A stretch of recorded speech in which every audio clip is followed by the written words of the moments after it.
Hey, what's going on, Jody? How you doing, man? Oh, I'm muted. I didn't even Hey, realize there it. you are. There you are. There we go. Hummus Zero. Thank you so much. I was muted and didn't realize that my mic was off. When you play an intro, it'll mute you, and I didn't realize that I was still muted. So my fault, guys. I apologize. So let me start kind of over and say what I was saying is that West Virginia football and Neil Brown have something to prove this year, without a doubt. We uh we need a big comeback here. We've had some bad years the last several, and Neil Brown's on the hot seat. So what I want to do tonight is a couple weeks ago we broke down the offense. If you guys haven't seen that video yet, be sure you go back and watch that. It was a couple of Fridays ago. Jordan was here with me. We broke down the complete offense, and tonight we want to break down that defense for you and stuff. But before we do all that, let me tell everybody to be sure. And I just went over to Jordan's page, Country Roads Webcast. Got 947 subs. That's awesome, man. You're doing great. Almost to 1,000. Getting Go close. over there and sub him up. I'm gonna post this link right here. There's a link for him. It's just youtube.com /at Country Roads Webcast. Sub him up, man. Let's get him to 1,000. Appreciate that. Let's shoot for 1,000. So, well, Thank you, Jordan. Jody. No problem, man. I want you to also tell everybody before we get started where they can find you at on Twitter, Facebook, and all your little avenues that you have. Absolutely. Really appreciate that. Yeah, definitely. Facebook and Instagram, just Country Roads Webcast, just like it is there on our YouTube channel name, just like Jody posted a link there. And that's where you can find us on YouTube, where we're putting out roster updates, transfer portal updates, recruiting updates, you name it, trying to put out WVU sports updates nearly daily there on the YouTube side of things. And then, of course, on the audio side of things, we try and release a podcast episode weekly when it applies. You can find that on any podcast platform you like: Apple Podcasts, Google Podcasts, Spotify, Stitcher, iHeartRadio, Amazon Music, you name it. Just search Country Roads Webcast there, and you can find us there. And then, of course, on Twitter, that's, of course, one of the most popular social media platforms. You can find us there. Our Twitter handle is at WVU Country Roads. But yeah, really appreciate the shout out there, Joey. Getting closer and closer to 1,000 subscribers, which of course is something that every YouTube content creator wants to reach there. So we're getting close to it, and I'm going to be really excited when we hit it. And with Mountaineer Nation's help, hopefully we can get there. And really appreciate you guys. If you would go over there, hit that subscribe button. It's fast, easy, free to do, and like I always like to say, helps us and it helps you because it helps get more of the Mountaineer sports content out to Mountaineer Nation, which ultimately is the goal, was just growing the West Virginia brand bigger and better. Absolutely. Also, guys, if you haven't subbed up this channel yet, be sure you do that. If you're over on the main channel for Mark Rogers, just look for West Virginia Football at the Voice of College Football on YouTube. Be sure and sub that channel up for us as well. And we appreciate everybody being here tonight. Okay, so let's break down a little bit here. Well, you mentioned it a while ago. You mentioned recruiting, and that's a great place to start here. Let's look at our new recruits coming in for 2023 on the defensive side of the ball, and what we could have, who can play a role this year. I mean, usually when you're young, you don't get in the game, but we have seen it in the past where people do get in and do very well. So, who we got that could play on the defense this year? I think if you're looking at freshmen to get playing time, look no further than the linebacking core. I think there's a couple of guys there that could potentially factor in for West Virginia as true freshmen. And the two guys that I'm looking at is James Hurd at the bandit position. West Virginia has Jared Bartlett returning there, and he's been a factor in the past there at that bandit spot. But James Hurd is a true freshman that came in, and the coaching staff has mentioned during his recruitment that they feel like he's the most prototypical pass rusher that they've brought in, the best pass rusher they've had kind of during their coaching tenure at West Virginia since they came in back in 2019. And he is probably the best prototypical fit at that bandit position that West Virginia has had as well. So I think whether it be this year or in the future, he's going to definitely play a part at that bandit spot, which is something that really helped a lot with Neil Brown's coaching staff at Troy. The bandit position really performed well and helped a lot of those Troy defenses. Here at West Virginia, we haven't seen that production yet from the bandit position, but I think if we can get it, that will really help mold this defense into a really good one, and that's something we need to see is improvement on the defense. So I think Jared Bartlett has been mentioned as one of the most improved players on that defensive side, so that will help at that bandit spot. But James Hurd is a true freshman with great pass rushing capabilities. That could certainly factor in for playing time at that bandit spot. And then at the one of the other linebacker spots, you got to look at the will linebacker position. West Virginia kind of inexperienced there. They lost Edgery Lowe, who had been playing there for the past few years now. So they're looking to factor in a couple of freshmen in Trey Lathan, who redshirted last season, saw mixed playing time there in his limited window where you can play, up to 4 games and still redshirt. And then Jaffa Veras, who was one of the international players that came in for the Mountaineers. Both those guys are going to factor in. But as far as a true freshman there, look at Ben Cutter. He's a guy that I think kind of reminds me of a Reed Williams, Nick Kwiatkowski type, a real ball hawking type of linebacker that's always going to be around the play and a really sure tackler. And I think if I'm looking at freshmen that are going to contribute this year, those are probably my top 2 candidates, James Hurd at bandit and Ben Cutter at will linebacker. But let's not forget Josiah Trotter. He, of course, suffered the knee injury, unfortunately, early in spring practice. If he didn't suffer that knee injury, I think he certainly would have factored in this season, either at Mike or the will linebacker position. And he's a linebacker that's a true freshman this season that is going to be a big part of the future of West Virginia football. So if I'm naming you some freshmen, James Hurd and Ben Cutter for this season, but for the future, look out for Josiah Trotter, son of former Philadelphia Eagles great linebacker Jeremiah Trotter. That's great. All right. Appreciate all that. Now, you mentioned Nick Kwiatkowski. That's one of my favorite players, and he's probably got the best football name you can have out there. I mean, you think about that name, and you're like, okay, that's got to be a big snot-nosed guy that's going to be up there on that line and run you over. I love Nick Kwiatkowski when he was here. All right, so that's great. Talking to Jordan Cruz right here from Country Roads Webcast. All right, Jordan, let's break down the defensive line a little bit. Let me give you a little scenario. Let's say it's a minute 45 seconds to go in the game. It's 3rd and 7, and the opponent has the ball on the 50-yard line. We need a sack and a stop, right? Who do we have on that line? It's 3rd and 7. They're going to have to pass to try to keep that ball alive and keep going down the field and run the clock out. Who do we have on that line? Edge rushers and just coming in, whatever, and being able to put some pressure on the quarterback, shake him up, maybe get a sack, lose some yards there. What do you see out of this defensive line? First name that comes to my head when I'm thinking about this defensive line is Sean Martin. He's going to be a junior this season. He's an in-state guy.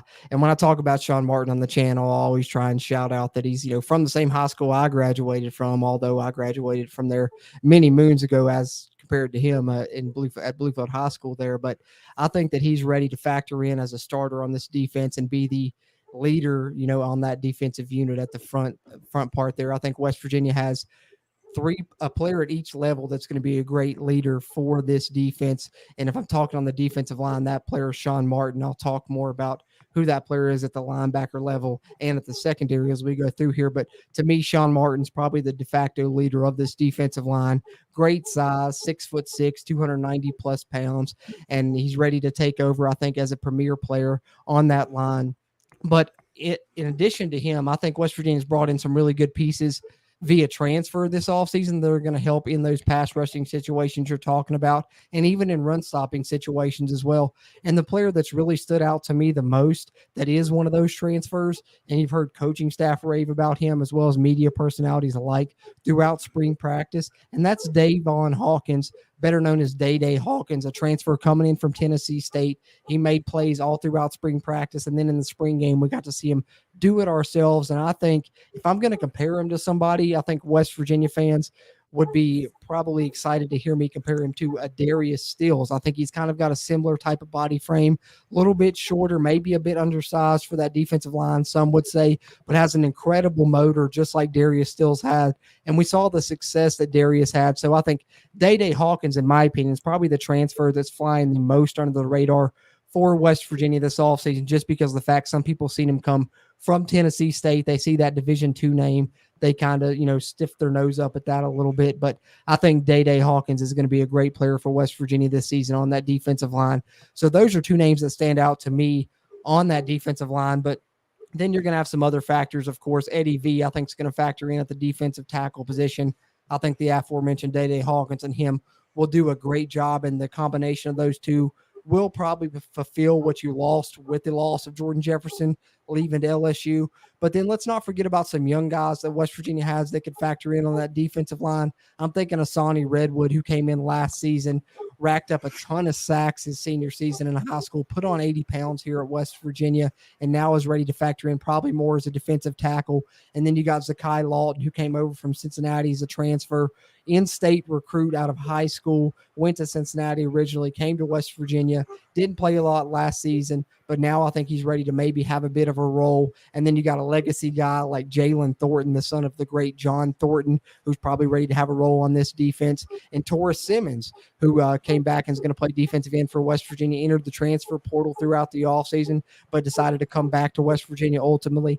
Think that that's a good decision on his part. And then, like I said, we're talking about transfers. Tamiwa Duraje is one West Virginia got from Kentucky that's going to help off the edge, as well as Braden Dudley coming in as a transfer as well.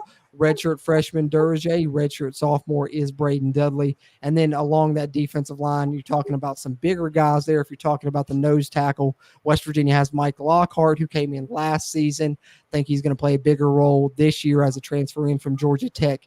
And then some other bodies there for Torma Mulba coming in as a transfer from Penn State. Hammond Russell is a recruit that this coaching staff brought in, so probably ready to play a bigger role this season. And then Corey McIntyre Jr. just recently joined the roster as a true freshman for West Virginia. Of course, another legacy player there. His dad was a great fullback there in the NFL for the Cincinnati Bengals, among other teams. So those are some of the names, just a long list there that can contribute along the defensive line, in my opinion. But if I'm looking at kind of the top names there, I think at defensive end, you're looking at Sean Martin and probably Braden Dudley and Duraje with Taurus Simmons and Thornton maybe factoring in there as well if Thornton can get healthy. And then I think defensive tackle, you're factoring in Eddie V, Day Hawkins, Asani Redwood, whereas at nose tackle, you're going to see Mike Lockhart, Hammond Russell, and Zakai Lawton if you're talking about it too deep there kind of along the defensive line, in my opinion, at this point. Yep. You mentioned Darius Steele. Of course, we lost him year before last. This year, we lose his brother, Dante Steele's, off to the NFL. That's a lot of defensive production that we've lost with losing Dante Steele, with him going to graduation. But we've got the talent there to replace that, right? How big is this Lockhart kid? Lockhart, I think. I don't got his numbers right up on me, but I know he came in right under 300, but this offseason he's up over 300. I believe right off the top of my head, he's about 308 now. I think 6'3", 308. And I believe he's going to be let me see if I got it, redshirt junior. So still this, he's going to have a couple years of eligibility left, in addition to this season. And coming over from Georgia Tech last season, like I said, more of a reserve role. But I think this year they're looking for someone to come in and factor in at that nose spot. And I think he's probably the prime candidate, him and Hammond Russell, who's a little bit younger, but I think the coaching staff really likes Russell a lot. And then let's not disregard for Toma Mulba. He's coming over from Penn State. He didn't play a huge role there at Penn State, but I know some people that have talked to players there at Penn State that said he was one of the strongest players on the entire Penn State roster. So I think, weightlifting wise, just talking strength wise, Mulbo has great strength so that he could at least be used situationally. So I think if you're looking at the nose spot, Mike Lockhart, Hammond Russell for Torma Mulbo, those are probably your three guys you're going to factor in there. Awesome. Yeah. Talking to Jordan Cruz here from Country Roads webcast. If you have not yet, be sure and sub him up over there. They are about 50 away from 1,000 subscribers. Country Roads webcast. I'm going to post the link here one more time in the chat. So if you guys could go over and sub him up. Let's get him as close to 1,000 a night as we can. Right, guys? Okay. So same scenario. Let's just say it's 3rd and 7, right? And we don't get to that quarterback. Our defensive line doesn't get to the quarterback. They hold us. And he goes to make a pass. Our secondary, our defensive backs, covering those receivers. Who do we have that can make that interception, that can make that big play, that pass breakup, interception? Who are you going to watch on defensive back this year more than any other player. I want to know all the defensive backs, but I'm talking about the standout one. Who's going to be the big standout? You think? Okay. I'm with you, Joey, because and then the thing is, this is probably the area that a lot of Mountaineer Nation is most concerned about. We need to see Mm, improvement from this secondary. Last year, that's the area that left a lot to be desired, particularly on deep balls. And I think if you watch throughout the spring, and I tried to highlight this in our top defensive plays video I did over on our channel, that a lot of these defensive backs that West Virginia has brought in and some of the ones that they are returning, it seems like they've really put a focus on stopping some of those deep balls. Even on plays when they got beat in the spring game, they really did a good job closing that, and it seems like they have better speed at that position. So I'm not going to go into the safeties just yet, but just talking about the cornerbacks that I feel like are going to make a difference for West Virginia this year.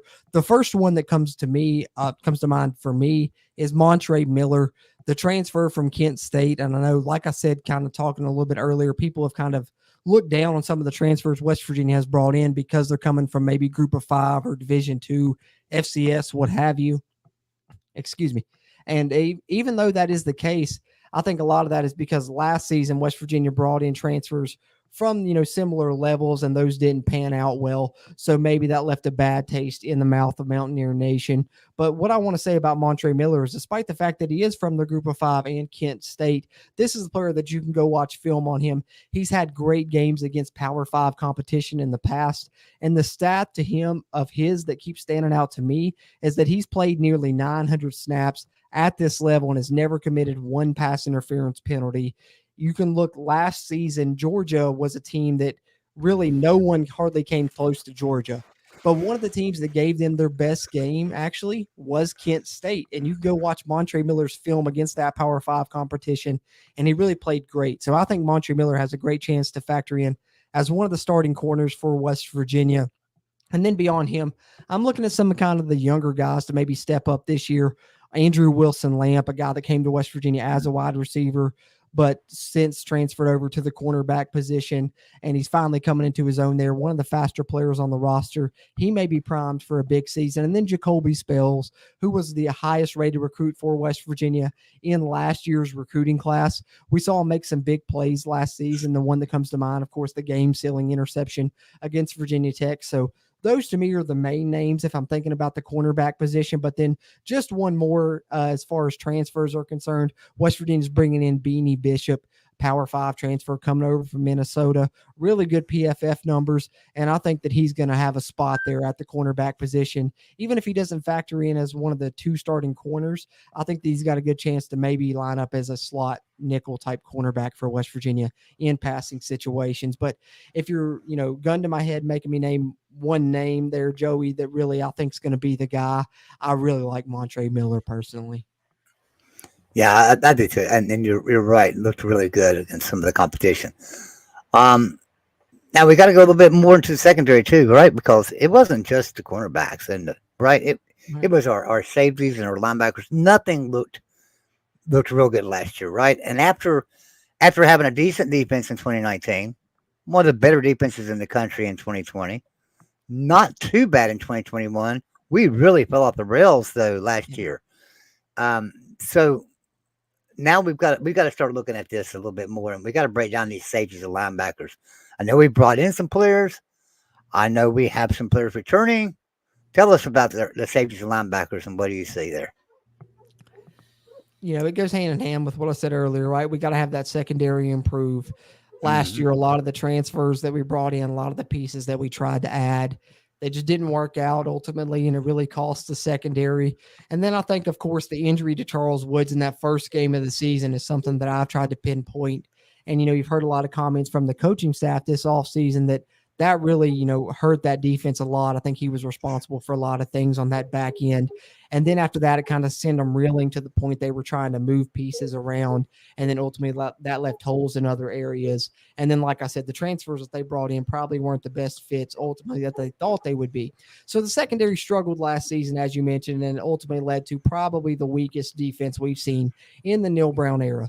But I think throughout this offseason, they've done a good job bringing in transfer pieces that are going to help correct the mistakes they made last season. And when you look at the secondary, that really, shines through to me. I talked a little bit about the corners, but then you look at the safety position, and just as far as players West Virginia brought in, Keyshawn Cobb and Anthony Wilson, I think, are going to be big names there at the safety position. Both of those guys, Keyshawn Cobb, of course, was here already. Anthony Wilson still yet to enroll and join the Mountaineers, but he's coming from Georgia Southern, where he had 100-plus tackles the past couple of seasons. One of the best tackling secondary players in the country the past couple of seasons. In West Virginia, I think we all know, left a lot to be desired tackling-wise. They really struggled in open field tackling, so getting a good secondary player that can tackle can help. Keyshawn Cobb coming over from Buffalo. I think that, originally I thought he prototypically could fit at spear. West Virginia seemed to try him out a little bit more at free safety, kind of as a reserve, a spot player behind Aubrey Burks in the spring. We'll see what he ends up ultimately there if he factors in at free, cat, or spear. I still think he has a chance to factor in at spear, and West Virginia has plenty of guys to put in at spear, whether it is Cobb, Wilson, who I just talked about, or then they do have the guys returning there, Lance Dixon and Hershey McLaurin. McLaurin was a JUCO last year, kind of came on late last season. Lance Dixon, a linebacker transfer, really highly rated out of high school, top 10 in the nation, linebacker recruit, if I'm not mistaken. West Virginia moved him over to spear about midseason, and he started flourishing there a little bit there late last season. And then Raleigh Collins is going to be a redshirt freshman this year. They'll try and use the spear safety position as well. And we know that spear position is kind of more of a linebacker safety hybrid. But as far as safety in general is concerned, I talked a little bit about the transfers in. But as far as players returning, and these are probably the players that are most likely to be your two starters at those deep safety positions. At cat safety, you're looking at Marcus Floyd, came to West Virginia last year, a bit of a mixed bag in his first season, but I think a bit of that is due to the fact that he played cornerback exclusively pretty much throughout his collegiate career before coming to West Virginia, where they've transferred him into a cat safety. I think that I've heard reports that he's really improved a lot throughout the offseason. He may be in a battle for playing time and for that spot once fall camp rolls around, but I think the fact that he's improving bodes well for West Virginia. But the player that I'm most excited about at the safety position is Aubrey Burks, who's going to be West Virginia's starting free safety this season. I think he's going a bit unheralded. Mountaineer Nation may not realize that Aubrey Burks was quietly enough the highest rated safety in the Big 12, according to PFF last season. And he's one of the highest rated safeties in the country, according to PFF, returning the season in college football. Matter of fact, I shared it in a video recently on the channel. PFF put up a tweet talking about the top safety returning in college football, and they put up a picture of about 6 or 7 guys, and Aubrey Burks was one of the ones that was featured that people could vote on as one of the top safeties returning in all of college football. So when you're talking about those players at each level that I mentioned earlier, you got Sean Martin that I talked about as kind of the leader of the defensive line there at that first level. And then I think here at the back end, you've got another potential superstar in Aubrey Burks that's going to be the leader of that level. And then when we get to the linebackers, I'll talk about who I think is going to be the leader there. But safeties, I think West Virginia's brought in good pieces, and they have great returning pieces led by Aubrey Burks, who I think is a little bit unheralded, a little bit under the radar, but quietly one of the best returning safeties, not only in the Big 12, but in all of college football. All right, yeah. So talking to Jordan Cruz from Country Roads webcast, I'm gonna post this link one more time, guys. He's right at 950 subscribers. Let's try to push him on to 1,000. But we really appreciate him being here because this man is very knowledgeable about West Virginia football. Knows all the players, knows all the breakdown, how good they are, where they come from. He could probably tell you just about every one of them's high school and everything. He's amazing. So, Jordan, I really appreciate you being here with us tonight. All right. So you wanted to touch a little bit more on linebackers too, you say, right? Absolutely. Okay, let's hit on the linebackers as well. I'm trying to think. I'm trying to think the last time we had a secondary that was not the greatest, and then the next year done really well. And the team that's coming to my mind was 1992. We had a decent defense, but secondary was a little bit rough. And then 1993, we went undefeated. But let's talk about the linebackers for a second then. So go ahead and break down the linebackers for us and tell us who you're going to be watching the most this year. Well, I think, I mentioned earlier, I think West Virginia has a player that can be a leader at each level of the defense.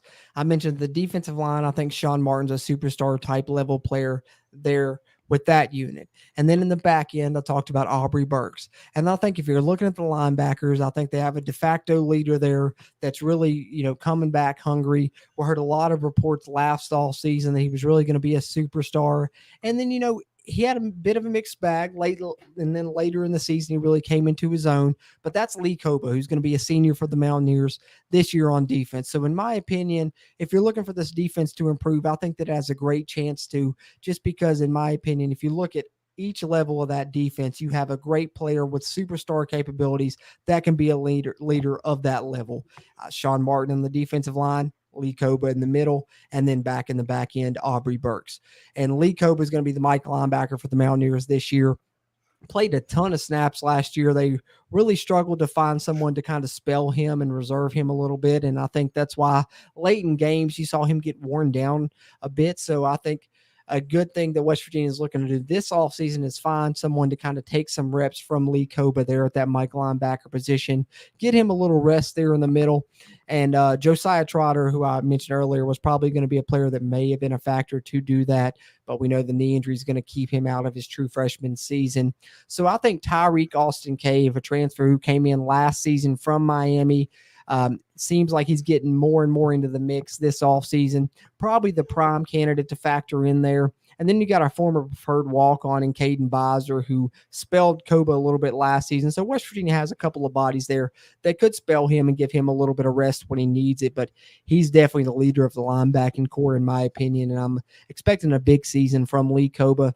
And then the other two linebacker positions, we'll start at Bandit, which I touched on a little bit earlier, because we know Bandit's kind of a hybrid defensive line linebacker position. Sometimes it comes off the edge. Sometimes it's back there in the middle, almost factoring in as a middle linebacker type position. But Jared Bartlett's the one guy West Virginia has returning there. He's been very experienced, going to be a redshirt junior this season. Had some standout performances in the past. The one that really comes to mind is the game in Morgantown a couple of years ago when West Virginia beat VT, and he had 3 sacks and really dominated at times in that game.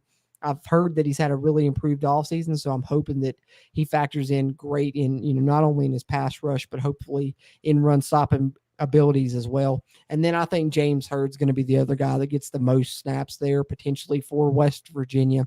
Talked about him a little bit earlier. True freshman, but great natural pass rusher. And then another true freshman that West Virginia has there is Orion Fisher. I think he'll redshirt for the Mountaineers this season. Probably won't see him on the field, but there is another body that West Virginia has that could see the field there at that Bandit spot, and that's Tyron Bradley. And we're talking about transfers coming in. This is another one that I think is kind of prototypical fit for the Bandit, but you could see even move down and even be a factor on the defensive end position. I think he's a good pass rusher, and that's why West Virginia brought him in, coming in from the Division II FCS level there. And really good pickup for West Virginia in the transfer portal there is Tyron Bradley. So at the Bandit spot, those are kind of the 3 names for me: Bartlett, Hurd, and Bradley. And then the last linebacker position for West Virginia is, of course, will linebacker. I touched on it briefly a little bit earlier. This is probably, to me, the main position of concern left on the West Virginia defense that I'm most worried about going into the season. I think throughout the offseason, the coaching staff had some transfers they were targeting that they were hoping to bring in to add a little bit of experience to this will linebacker position, because I think that's what's lacking here at this spot. I think West Virginia has plenty of talent here, because Trey Latham was one of the highest rated recruits in West Virginia's class last year. Jaffa Veras came in as a cornerback, an international player, very athletic, and has finally developed to a spot where he can contribute there. And then I talked a little bit about Ben Cutter earlier and kind of how he reminds me of Reed Williams and Kwiatkowski, really a tackling machine. So I don't think talent's an issue there at the will linebacker position. It's just experience that they're kind of lacking. None of those players really played yet at this level. So I think it's almost an open competition to see who starts there at will linebacker. Right now, if you're asking me, I think Jaffa Veras has put on the best performance throughout the spring, had a couple standout plays in the spring game, so he may be the favorite, and you're looking at him, Lathan, and Cutter splitting time there. If West Virginia doesn't manage to bring in another transfer, they still have 2 or 3 scholarships remaining, I do believe, for this year. So we'll see what happens there. I think linebacker is definitely probably their primary target if they're going to bring in another transfer. Will linebacker, like I said, definitely the area of concern to me. But overall, I think West Virginia has good experience with a mix of young talent at this linebacker position. Lee Koba and Mike, the standout to me, obviously, as I said, a standout player at all three levels. And now you know which one of those is at each level. Sean Martin at the defensive line, Lee Koba in the middle, and Aubrey Burks in the secondary. But I think Jared Bartlett's ready for a big season, hopefully at the bandit position. And we'll see what happens there at will linebacker between Lathan, Faveras, and Cutter. But I think Lee Koba's post for a big season for us there at the Mike position, Joey. All right, awesome. Thank you, Jordan. That's great. That's great. Now, a while ago I mentioned 1993 West Virginia. I'm not saying that this team's got a chance to do what the '93 team did, but I think we've got some good names on our defense. I think we've got some really good names and some talent there. And if I go back over and look at the 1993 team, name some of these players off to you, see if you remember any of them.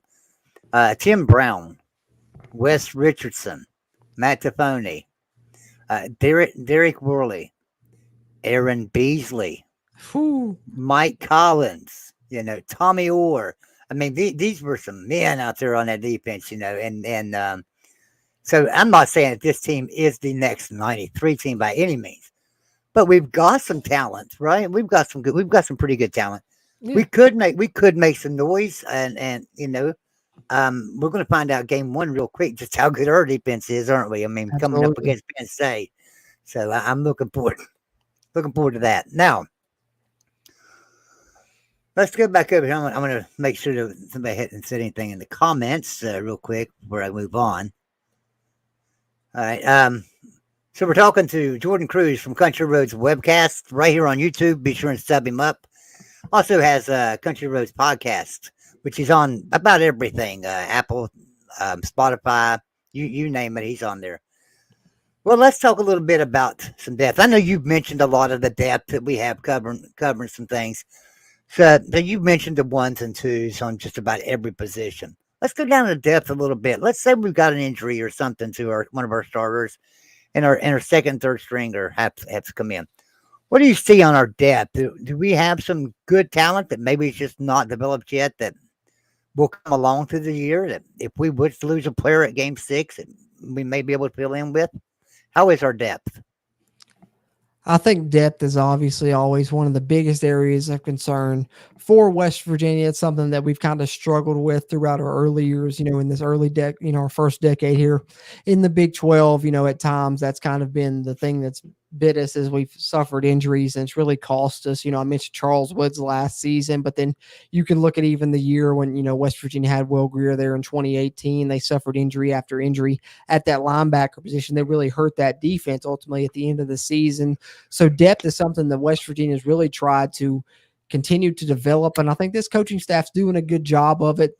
The transfer portal era may have hampered that a little bit as they've lost some of the pieces and they've tried to build that depth. But I think right now they have really good young talent on this roster. If they can manage to keep it around for the future, I think it bodes well for the future of West Virginia football. And, some of those young pieces that really stand out to me, I think a look at cat safety. Christian Stokes is going to be a redshirt freshman for the Mountaineers this year. I think he has a bright future for this program and could factor in as a reserve player that sees some snaps this upcoming season for West Virginia. Then at cornerback, I look at a guy like Malachi Ruffin, right? Last season, we saw Malachi Ruffin really be counted upon in a lot of ways that West Virginia wasn't expecting him to be counted upon. The injury to Charles Woods that I've talked about, a couple of times here on this live stream, of course, led into that, and the fact that a lot of the pieces behind him were really young.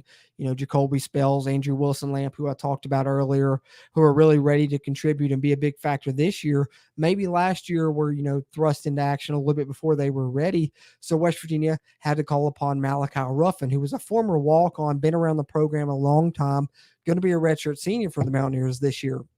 And when they called upon him, in early to mid part of the season. He really struggled to begin that season.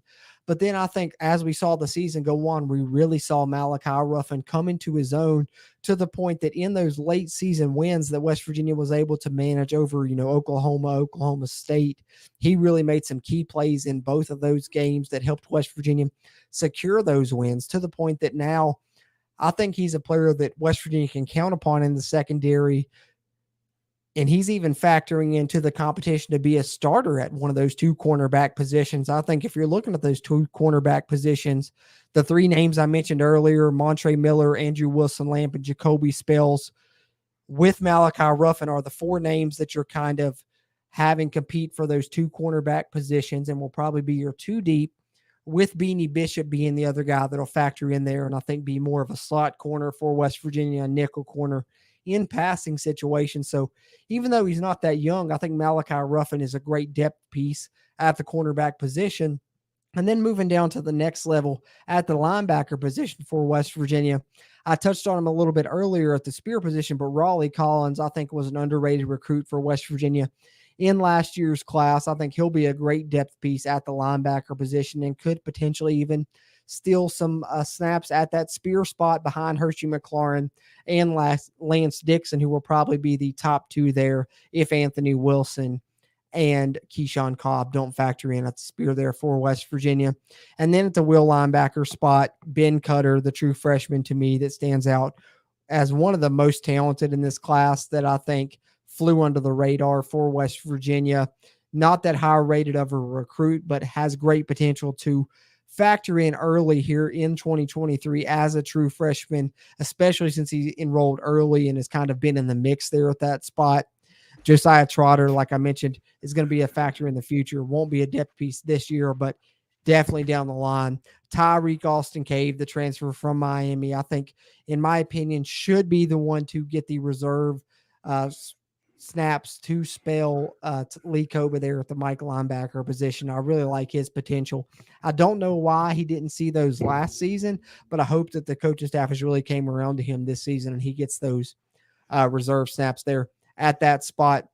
Then at the Bandit, Tyron Bradley and James Hurd, to me, the two best reserves West Virginia has there behind Jared Bartlett. And then along the defensive line, I touched on some of the reserves there earlier, but I think Jalen Thornton, the legacy player, is going to be a guy that factors in on the edge for West Virginia, as will Tor Simmons if you're talking returning guys. And then as far as players coming in for West Virginia on the edge, Braden Dudley, a transfer in, as well as Tomiwa Durage, a transfer in from Kentucky, are guys that can be reserve players for West Virginia off the edge. And then there in the middle, whether you're talking defensive tackle or nose tackle, Asani Redwood, I think, is a guy that's going to, see some snaps this season, and as will Zakai Lawton, the transfer in from Cincinnati. And then at the nose tackle, I think the two biggest reserves is a guy I mentioned earlier, for Torma Mulbo, the transfer in from Penn State, and Corey McIntyre Jr., late signee here to the 2023 class, but finally got on campus here ahead of fall camp, and of course a legacy player that could factor in on the defensive line. So top reserves, I'll just go through, name a couple here at each level just to kind of sum it up as I close out here. I think the top reserves among the defensive line, I'll give you three names here amongst, if I'm not talking the two deep for West Virginia. I think along the defensive end position, Jalen Thornton, Braden Dudley probably be your top reserves there at the defensive end spot. And then in the middle, you're looking at Asani Redwood, Zakai Lawton, Torma Mulbo as your top reserves. And then at the middle level there along the linebacker position, look at Ben Cutter, Tyreek Austin Cave, Tyron Bradley, and James Hurd. Cornerback position, I think, the aforementioned names of Jacoby Spells, Montre Miller, Andrew Wilson-Lamp, and Malachi Ruffin will be your two deep there at either one of those two cornerback spots, with Beanie Bishop factoring in and filling in as kind of a nickel or slot corner. And then I think safety position, spear, you're looking at Raleigh Collins as a reserve, and then deep safety, you're going to see Keyshawn Cobb, Christian Stokes, Anthony Wilson. Good deal. Good deal. Talking to Jordan Cruz from Country Roads Webcast right here on the Voice of College Football. Jordan, it's great having you here. Now, before we get out of here tonight, I've got to get you to do something for me. Last week, or 2 weeks ago now, we broke down the offensive players. Now we broke down the defense, right? I want you to think about the entire team right here on this question. Our best defensive and offensive players. Who do you think, if you had to pick three offense and three defense, the best players, and you can't game but three each, which ones would you look at? Three on offense and three on defense, right? Three on offense, three on defense. Your Okay. three best. Oh man, that's And now I'm not taking away from anybody else on the team. I don't want to do that at right. all. But at the same time, there's always somebody like last year, of course, Dante Steele, and year before that, Dante Steele and Darius Steele. You always have those guys that really make an impact. And even though like this past year they double teamed Dante Steele's, but it freed up other people, right? So Dante was still making such a huge impact there because maybe he didn't get as many sacks as people expected, but he was getting double teamed and he was freeing Mhm. other people up. So who do we have on that this year, defense, and who do we have on offense that's going to make a huge difference? And if you don't name C.J. Donaldson, I might have to come and find you. I mean, of course, that was on top of my head. But as I do this, Joey, I'm gonna go ahead and share this with you guys if you don't mind. Okay. This is kind of I like I said, I try and keep track of the roster on the Country Roads webcast channel, try and keep track of the transfers, the recruit commitment list, and I just do that through kind of running Google Docs and with the roster tracker. I try and just add the easiest way for me to keep up with it is I only keep track of the scholarship players here on this roster tracker, and I update it as the season progresses. Once we get into Well, fall camp, of course, some of oh, these players' position will change, etc. hold on one second before you even get started. I'm looking here, and if everybody is looking, we are so young. I mean, look at that Yeah. juniors, redshirt freshmen. We've got one senior listed here on as a wide receiver, Devin Carter, that we can see right now. So this is a very young team, without a doubt, one Absolutely. very young team. No wonder Vegas has it so low in the win total, but we've got so much talent. So I'm sorry, Absolutely. Jordan. Just wanted to point that out. No, no, absolutely. I agree with you. I think that that's one thing that really stands out to me, looking through this roster is there was definitely a lot of young talent on this roster. And they, like I said, that's the one thing, regardless of how you feel about this coaching staff, that I don't think you can harp on is they've done a good job recruiting. They've done a great job recruiting in-state talent, recruiting the borderline states, etc. You're seeing that right now with the recruiting class they're developing for 2024. 7 commits in the past 7 days. A lot of those coming from those borderline states and some big names. But looking at this roster for 2023, I'm just going to kind of scroll through this as I talk so that you guys can get a glimpse of it here on the West Virginia channel. But this is kind of something I try and keep track of on the Country Roads webcast channel. And like I said, I'll try and update this once fall camp gets going. I've got a roster playlist as I on the channel there. You can follow on the Country Roads webcast with dates that I've tried to update periodically as players join the roster. But on this roster, it really only includes scholarship players. I don't have any preferred walk-ons in this roster, just to kind of make it more easy to keep up with. And of course, once fall camp gets going, some of these players may be moved into other positions and stuff is subject to change. But if I'm looking at it personally, as I scroll through here, like I said, I haven't factored in kickoff specialist, kickoff returner, and punt returner, but we talked a little bit about that on the previous live stream me and Joey did back on June the 2nd. I believe that was, if you want to go check that one out. But Joey's talking about top 3 players on offense, top 3 players on defense. And I think on offense, obviously, Joey, you brought up CJ Donaldson. That's got to be one of them, right? And I think to me, he's definitely on the offense. If you're talking top 3 players, this guy's going to be an absolute superstar to me this year, not only in the conference, but maybe even nationally. We'll see what happens. I think West Virginia is really going to put a focus on the run game this season. I've compared it on our channel to the 2016 offense. I think that's what this year's West Virginia offense will resemble a little bit. You look back at that 2016 team, they had a dual threat quarterback, which West Virginia will have, whether it's Nico Marchiol or Garrett Green, and they had really strong running backs. Wendell Smallwood led the Big 12 in rushing that season. CJ Donaldson's got a great chance to maybe do something similar this season. And they had a really great offensive line. And I personally think this will be the best offensive line West Virginia has had since 2016. So I think CJ Donaldson's going to have a big season, but don't sleep on Jalen Anderson. I mentioned him in the past. That's kind of my unheralded guy. So CJ Donaldson's definitely number 1 for me on offense. Number 2, I'm going Devin Carter. I think that he's going to be a superstar for West Virginia at the wide receiver position, probably their primary target when you're talking pass game. With this upcoming season, he's going to be their go-to guy, whether it be in the screen game, or downfield. I think he's got great potential. A lot of people probably don't realize his quarterback was hurt for a portion of his season at NC State, and he still was one of their leading receivers, made the game-winning catch to beat Clemson when they beat Clemson. And I think now he's really ready to be the number one guy for this West Virginia team. And then, of course, I've got to go to the offensive line for my number 3, even though this is actually my number 1, because I think this is the best player on the entire West Virginia football team, in my opinion. And that's Zach Frazier. He's been named an All-American by multiple services throughout this offseason. And like I said, I think that he's going to lead what is probably going to be the best West Virginia offensive line since 2016, in my opinion. As you see it here on the screen, Wyatt Milam's a West Virginia native. Zach Frazier, who I'm talking about, is a West Virginia native, as is Doug Nestor, who's going to move over to right tackle this season. I think West Virginia solidified the tackles with Nestor and Milam. Thomas Remick at left guard was a freshman All-American last season. And I think Jaquay Hubbard, I've heard really good things about. And him and Brandon Yates both, I think, are playing much better as interior offensive linemen than they were last season when they were kind of playing on the outside at right tackle. So I think Zach Frazier, CJ Donaldson, and Devin Carter would be my top 3 on the offense. And then scrolling down here to the defense. Well, David Gill put Nestor in there this time. Yeah. I don't blame him. He's definitely a factor for sure. Nestor is going to be a superstar as well. I think West Virginia's offensive line is going to be really strong. I love Nestor. I love Frazier and Milam. And like I said, Remick was a freshman All-American last season, 3rd consecutive freshman All-American on the offensive line for West Virginia. Zach Frazier a couple years ago, Wyatt Milam 2 years ago, and then last season, Thomas Remick. And all 3 of those guys are starting on that offensive line now. And then, like I said, I think Hubbard and Yates, the right guard position's obviously the question mark for West Virginia, but I think both those guys are going to come into their own. Nestor is probably the best NFL prospect for West Virginia on the offensive line outside of Frazier, and I think he will have a great chance to get drafted next season.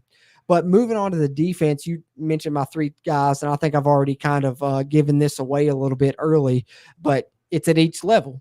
It's Sean Martin, who I think has got a great chance to be a superstar on that defensive line. Shout out Bluefield High School, my alma mater. Go Beavers, we believe always. Got to shout them out when I talk about Sean Martin. But I think that that's the guy at that level, and then you move up to the next level, and you're talking about the linebacker position, and to me, it's Lee Koba. Came in last year as a transfer from Syracuse, and really raved about the coaching staff, really raved about him. And I think late last season, we saw a little bit about what they were talking about. And I think this entire season in 2023, we'll get to see what they were talking about in total. I'm expecting big things from Lee Koba. And then going to the secondary, of course, Aubrey Burks. I mentioned it earlier, but I can't go without mentioning it again. The highest rated returning safety in the entire Big 12, according to PFF, and one of the top 10 returning safeties in the entire country. Mountaineer Nation may not realize that, but don't sleep on Aubrey Burks. He's going to be an NFL player as well, I do believe. So if I'm going top 3 on each side of the football, just to summarize, CJ Donaldson at the running back position, Devin Carter at the wide receiver position, Zach Frazier on the offensive line are my 3 to look out for on offense, is probably the players that will have the biggest impact. And then on defense, you're looking at each level. You're looking at Sean Martin on the defensive line, Lee Koba at the linebacker position, and Aubrey Burks among the secondary. And David Gill completely agreed with you. He had typed that in before you ever went there. That he went with Burks. Right. And then he says this dark horse on offense is Cole Taylor, and dark horse on defense he has Trey Latham. I like both of those picks. I wanted to mention Cole Taylor on offense, and to me personally, it's a toss-up between Devin Carter or Cole Taylor. I think if you're naming 3 guys, you're probably thinking Donaldson and Frazier as the immediate 2. And then for that 3rd, you're probably factoring in your main pass-catching option, which I think will be either Devin Carter or Cole Taylor will probably be the primary 2 for West Virginia. And then, of course, other than that, you're looking at the quarterback spot, whether it's Nico or Garrett. Both those guys are going to be impactful this year. Jordan Cruz from Country Roads Webcast here with us tonight. So our time is up. That hour flew by, didn't it? I mean, it did. Literally just got a few minutes left here. That hour really flew by. But I want everybody to know where to find you at on every platform you're on. So take the floor away and tell everybody where to find you at. Appreciate that, Joey. That really means a lot. Yeah. And I'll probably upload this to the podcast side as well and take the audio of this and put it on the Country Roads webcast uh, podcast platforms there and kind of promote this West Virginia football channel at the Voice of College Football, which you guys should definitely subscribe to if you haven't already. Before I promote myself, got to talk a little bit about this great channel here over on the Voice of College Football Network. I think this West Virginia channel continues to grow. It's really got some great programs, not only this weekly live stream that Joey does a great job with every Friday night at 8 that if you're a West Virginia fan, you should be tuning into, but Dale Wolfley throughout the weekdays is really putting out some great content as well here on this West Virginia channel. So before I promote the CRW, be sure to subscribe here first and foremost. But as far as our content over on the CRW channel, we try and cover West Virginia football and basketball, provide roster updates, as I mentioned earlier, transfer updates, etc. on both of those sports, and then any news updates that come in between.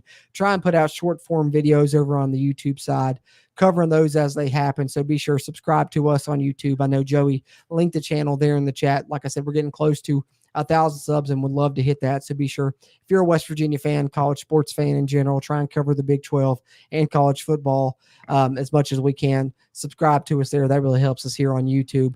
But then on the audio side as well, we will release, some of the YouTube content in audio form there on the podcast side. And then we have the CRW podcast, which coming once fall comes around will be at least weekly and usually 2 episodes a week once the season gets going. And then here throughout the off season, we try and drop them at least weekly or bi-weekly as well. But you can find that on any podcast platform you like: Spotify, Stitcher, Google Podcasts, Apple Podcasts, Amazon Music, iHeartRadio.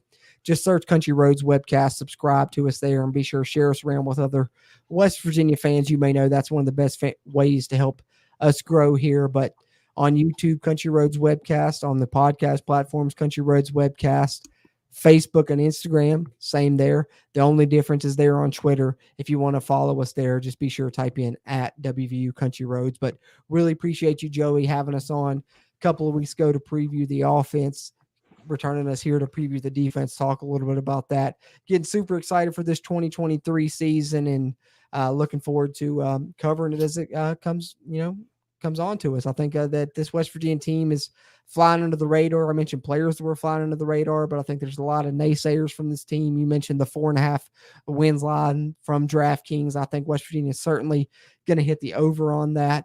And I think that one thing this team has going for them is that everyone's counting them out. They got a lot of things going against them. And we know that West Virginia seems to thrive when they have a chip on their shoulder, when they're the underdog. And I think this West Virginia football team is certainly looking like an underdog coming into 2023. So hopefully they have plenty of bulletin board material. They got that up there and they use it as motivation. And we have a successful 2023 Mountaineer football season. But I'm certainly looking forward to it and ready to enjoy it with all of Mountaineer Nation.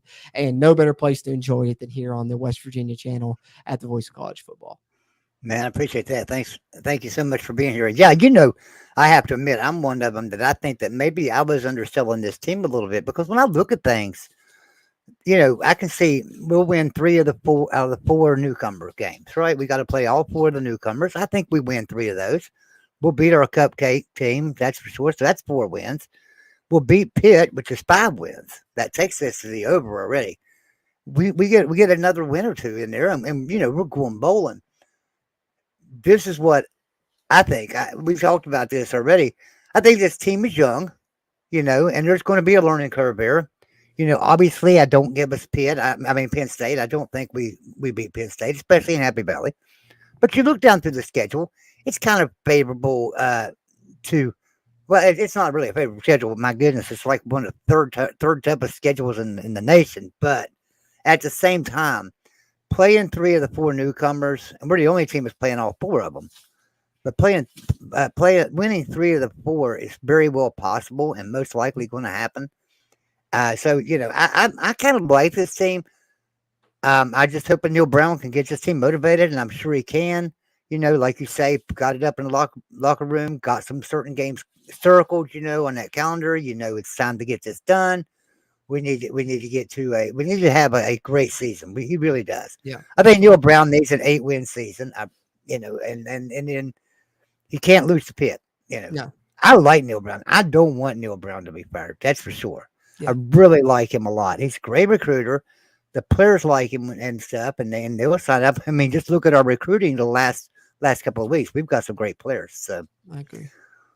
all right, Jordan, appreciate you being here. Thank you, Thank you, Joey. everyone that's been with us in here tonight. We've had a lot of people come in and go, and then we've had a lot of people come into the West Virginia channel that flipped over to the main channel for the Voice of College Football and give us a like on each one of them, and we appreciate that very much. Guys, we will see you next Friday night. Jordan, I got to put you on the spot here. I'm going to ask you a question because people All right. are going to know this.